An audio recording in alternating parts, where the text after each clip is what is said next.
Hello everyone, welcome to physics class. Student, good morning. This is physics class of class 10. Students, this is the third video of electricity. We are studying here electricity chapter and I have teach you two video about the electric current, charge, potential difference and about the circuit. Okay, in this video we will study about electrical symbols, Ohm's law and problem based on Ohm's law. Okay, so Ohm's law is very important behalf of exam and behalf of others electrical measurement also. So that topic focus very clearly. Okay, first start this electrical symbol, after that we will start Ohm's law. Okay, I hope आपको समझ में आएगा. देखिए electrical symbols, this one is a cell. One,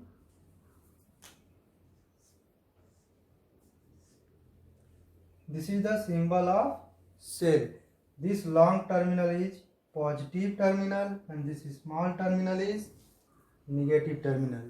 ये positive side होता है और ये negative side. Okay, and this one is battery.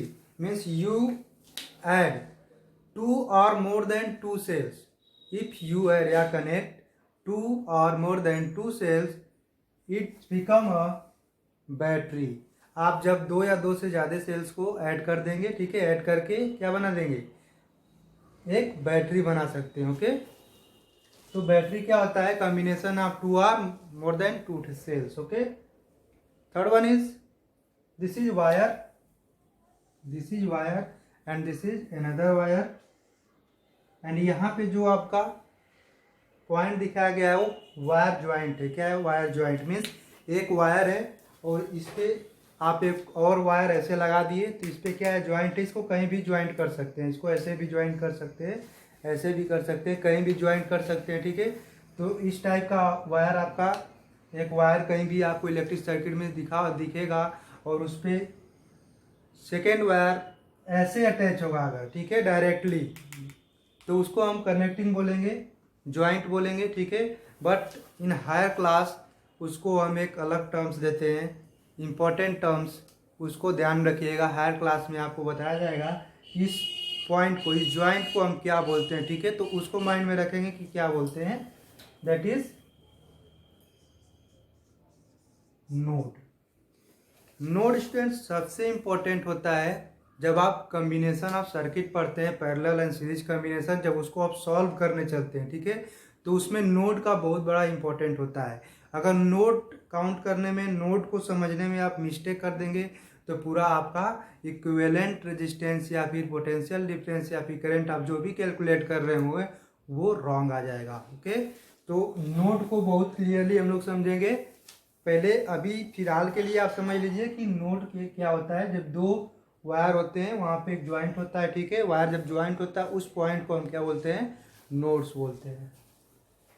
Next one is crossing wire without contact.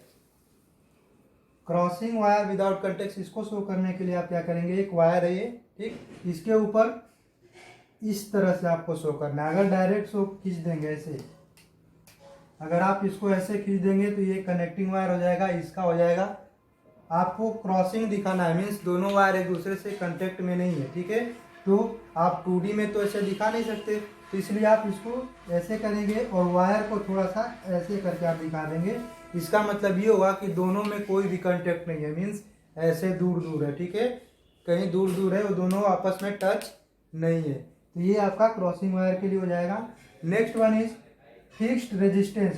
ये रेजिस्टेंस का आप रजिस्टर देखे होंगे, डिवाइसेज में यूज करते हैं रेजिस्टेंस को.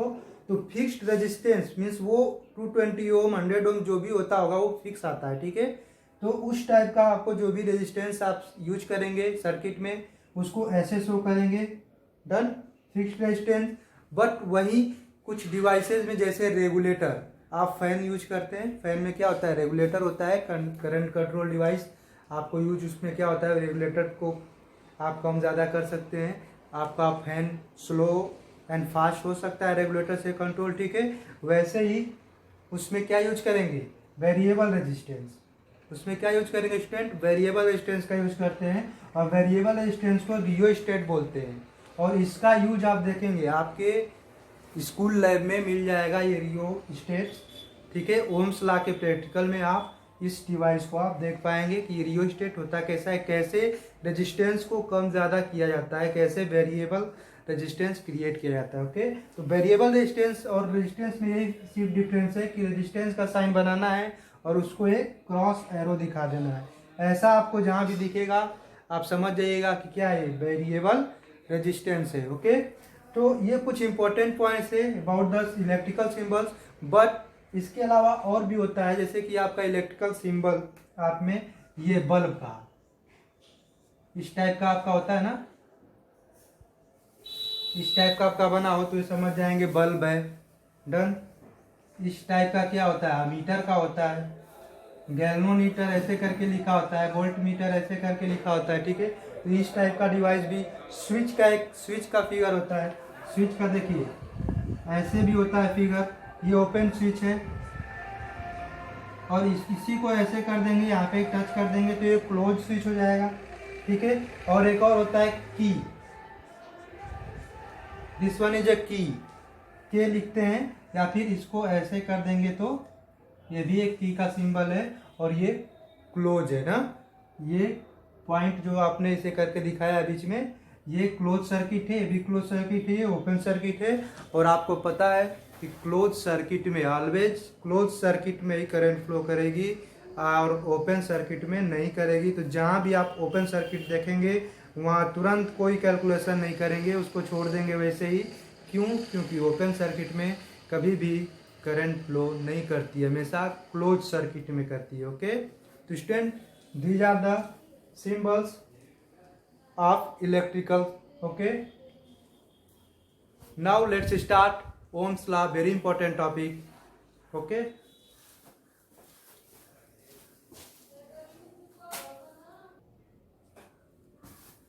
this is Ohm's law. According to Ohm's law, student, the current flowing in any conductor means Ohm's law क्या कहता है कि कोई करंट फ्लो कर रहा है किसी कंडक्टर में, ठीक है।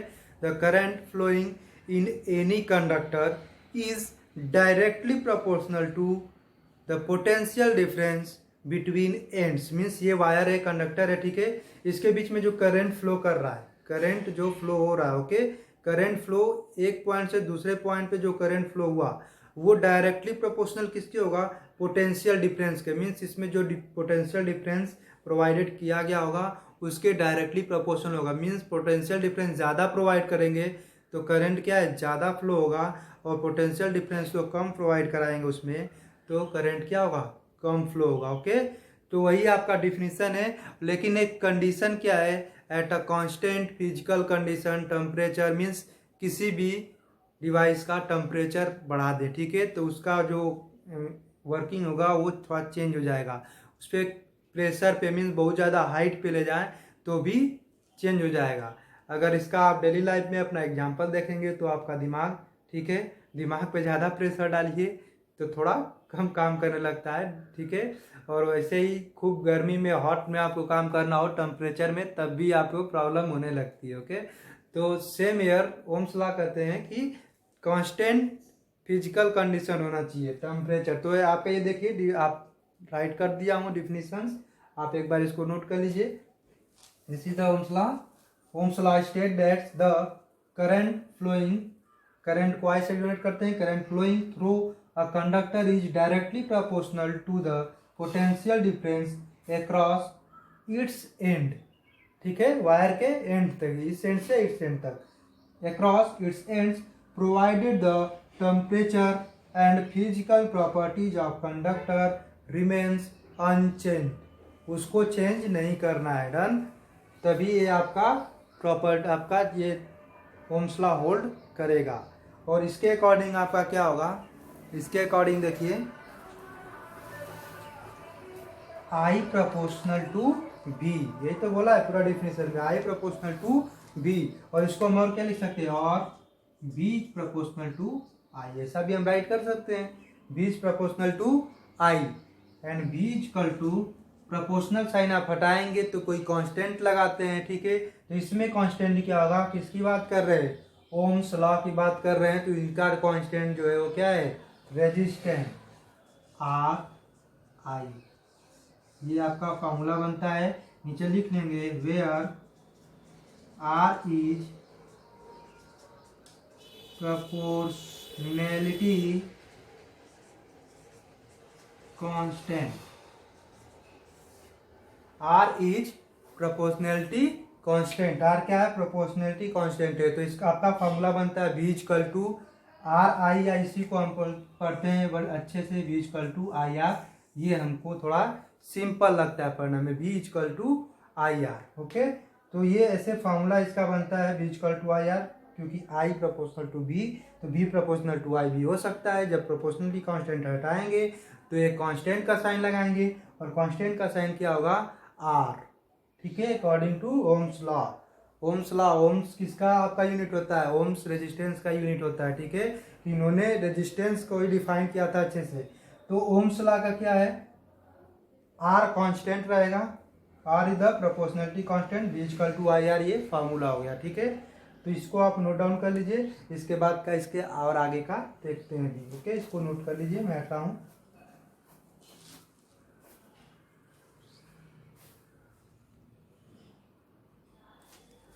आपका नेक्स्ट टॉपिक है आपका graph between V and I. अभी अभी बी में और आई में आपने देखा relation, V proportional to I या फिर आई प्रोपोर्शनल टू बी। तो इसका आपका ग्राफ कैसा होगा, इसके बीच में ग्राफ का क्या रोल है, ठीक है, इसको देखते हैं। स्टूडेंट आपने अभी भी क्या देखा, V proportional to I, V is equal to I R, done, V is equal to I R. अब यहीं से आप देख लीजिए, इसको इधर ले आएंगे, V upon I is equal to R, ऐसा लिख सकते हैं आप, ऐसा इसको लिख सकते हैं, V upon I is equal to R, write कर सकते हैं ना। आई को इधर ले आइए, V upon I is equal to R. और आर क्या होता है स्टूडेंट, कांस्टेंट होता है ना। इसमें आप क्या, according to Ohm's law, R को क्या रखा था, यहाँ पे एज ए कांस्टेंट रखा था, ठीक है। तो कांस्टेंट आपका आर हो गया। तो मीन्स कांस्टेंट होने का मतलब कि ग्राफ कैसा होना चाहिए, कांस्टेंट का ग्राफ कैसा बनता है, स्ट्रेट बनता है ना, लीनियर बनता है कांस्टेंट का ग्राफ। ओके, तो इसमें आप जो ग्राफ बनेगा वो कैसा बनेगा, लीनियर यानी स्ट्रेट बनेगा, तब तो ठीक है, ये होल्ड कर रहा है आपका, ओम्स लॉ को फॉलो कर रहा है, बी प्रोपोर्शनल टू आई, ठीक है। तो इसका ग्राफ कैसा बनेगा, हमेशा लीनियर बनेगा। देख लीजिए आर क्यों, क्योंकि आर कांस्टेंट आएगा ना हर केस में। तो इसमें अगर आप इधर भी लेते हैं और इधर आई लेते हैं, तो अगर इधर आपका जो ग्राफ आएगा, ठीक है, ऐसे लीनियर बनेगा, done, Y axis, X axis, और ये आर का हो जाएगा, ठीक है। ये ग्राफ क्या है, रिप्रेजेंट कर रहा है रेजिस्टेंस को, और रेजिस्टेंस स्ट्रेट में बनेगा। Okay, this is the current, this is the potential difference.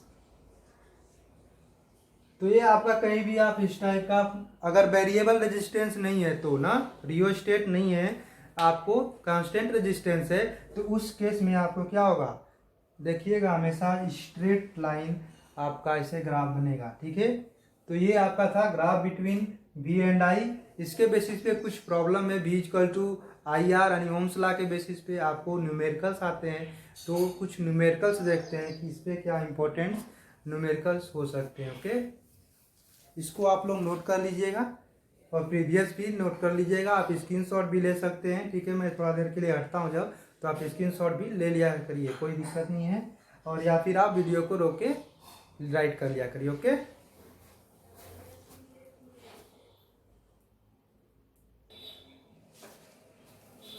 ये क्वेश्चन है on the basis of the graph. अभी अभी आपको जो ग्राफ बताया स्टूडेंट, उसी के बेसिस पे आपका एक क्वेश्चन है, और ये मैक्सिमम टाइम पूछा गया एग्जाम में, ठीक है, बहुत इंपॉर्टेंट होता है, ठीक है। तो इसको आप समझिएगा अच्छे से। ठीक है, the value of I means current flowing through a coil for corresponding difference values are as below. इसकी वैल्यू नीचे क्या है, टेबल में दिया गया, देखिए आई ए एम्पियर लिखा गया है, वोल्ट भी, ठीक है, पोटेंशियल डिफरेंस 0.1 एम्पियर का है जब 2 वोल्ट पोटेंशियल डिफरेंस अप्लाई किया जाता है। और जैसे ही 4 वोल्ट अप्लाई किया जाएगा प्रोपोर्शनल कांस्टेंट होता है, मीन्स करंट भी बढ़ेगा, ठीक है। तो 0.20 हो गया, 6 पे 0.3, 8 पे 0.4 एंड 10 पे 0.5। इसमें आपको क्या करना है, प्लॉट अ ग्राफ, एक ग्राफ बनाना है, और and between V and I में ग्राफ बनाइए एंड कैलकुलेट द रेजिस्टेंस। आपको कैलकुलेट करना है रेजिस्टेंस, ओके। तो रेजिस्टेंस तो सब केस में कैलकुलेट करेंगे तो फिक्स आएगा, आपको आंसर भी पता हो जाएगा कि इसका इसमें डिवाइड करने के बाद कितना आंसर आएगा, ठीक है।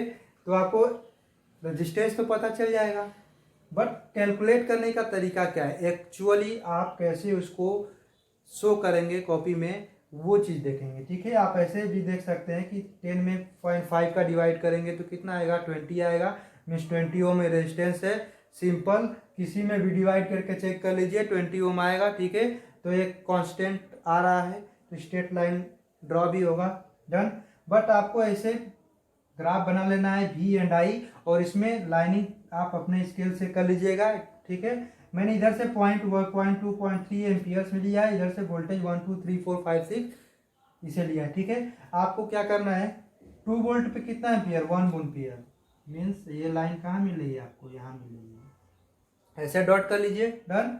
सेकेंड है 4 पे 0.2, 6 पे 0.3। एक चीज आप नोटिस करेंगे कि ऐसे स्ट्रेट लाइन आपका जाएगा, ठीक है। अगर आप आगे इसे भी करते जाएंगे तो क्या एक स्ट्रेट लाइन मिलेगा, ये रेजिस्टेंस होगा, डन। तो ऐसे आपका ग्राफ बन जाएगा, ओके। ये आप ग्राफ बना लेंगे, ग्राफ बनाने के बाद आपको आर कैलकुलेट जब करना है तो एक चीज ध्यान रखिएगा कि इसमें बहुत सारी वैल्यू भी की दिए हैं, बहुत सारी वैल्यू आई के दिए हैं, इसलिए आपको एक फॉर्मूला देखना होगा, R इक्वल टू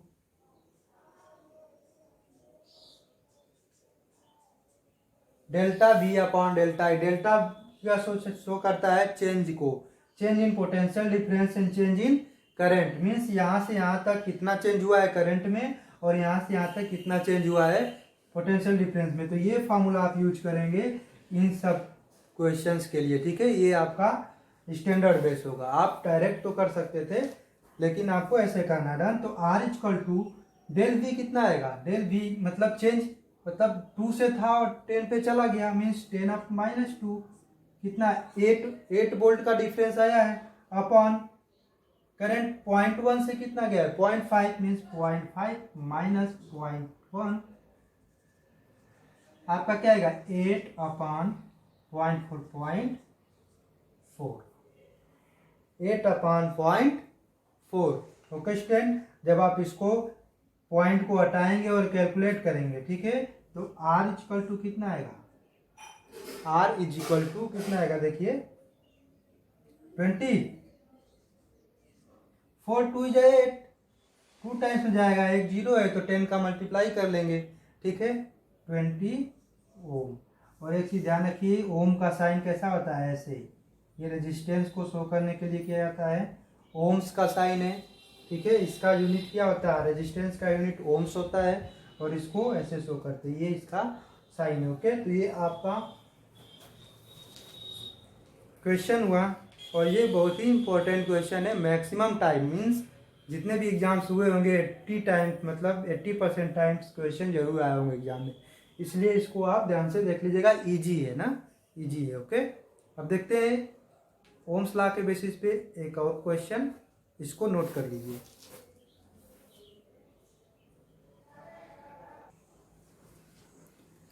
स्टूडेंट ये सिंपल सा क्वेश्चन है, ठीक है, आपका ओम्स लॉ पे, वेरी सिंपल क्वेश्चन है, इसको आप एक बार कर लीजिए। देखिए मैं बता देता हूँ, the potential difference between 2 points of a wire, potential difference means क्या दिया है, V की वैल्यू दिया है, ठीक है, एक point of a wire carrying 4 ampere current, current भी आपको गिवन है 4 ampere, 4 ampere current is 0.2 volt, means potential difference क्या दिया है 0.2 वोल्ट। देखिए आपको बताया था बेस्ट तरीका क्या होता है क्वेश्चन सॉल्व करने का, जो भी गिवन होता है आप राइट कर लीजिए, ठीक है। Given V equal to 0.2 volt, I equal to 4 ampere, find the resistance R equal to question mark. ठीक है, आपको क्या है फॉर्मूला मालूम है, V equal to I R और R equal to V upon I. Okay, I V की value आप पुट कर दीजिए, V की वैल्यू कितनी है 0.2 अपॉन आई की वैल्यू कितनी है 4। 0.24 इसमें आप क्या करिए मल्टीप्लाई कर दीजिए 10 का, क्या आएगा स्टूडेंट 2 अपॉन 40, 1 अपॉन 20 मीन्स 20 का डिवाइड करेंगे 100 में कितना आएगा, अपॉन 0 भी है 0.05 ओम। डिवाइड कर लेंगे, यहीं पे भी आप डिवाइड कर सकते हैं, कोई दिक्कत नहीं है।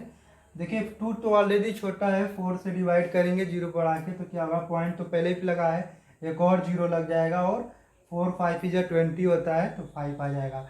मीन्स आपका आंसर क्या है R इक्वल टू 0.05 ओम, ये आपका आंसर आ जाएगा। ठीक है, ऐसे सिंपल क्वेश्चन इसके बेसिस पे होते हैं। हाँ, क्वेश्चन टफ कब होता है, जब आपका सर्किट कॉम्बिनेशन आएगा, जब सर्किट में पैरेलल सीरीज जब ऐड कर देगा, बल्ब ऐड कर देगा, ठीक है, रेफ्रिजरेटर ऐड कर देगा, तब थोड़ा सा टफ होगा। ठीक है, बट यहाँ पे क्या है अभी भी इजी है, फॉर्मूला बेस्ड है। So keep practice about this type of problems. In next problem I will explain about the power combination circuits and more topics. Thank you for watching. I hope you understand. If you understand, like the video and comment. Thank you class. Bye bye.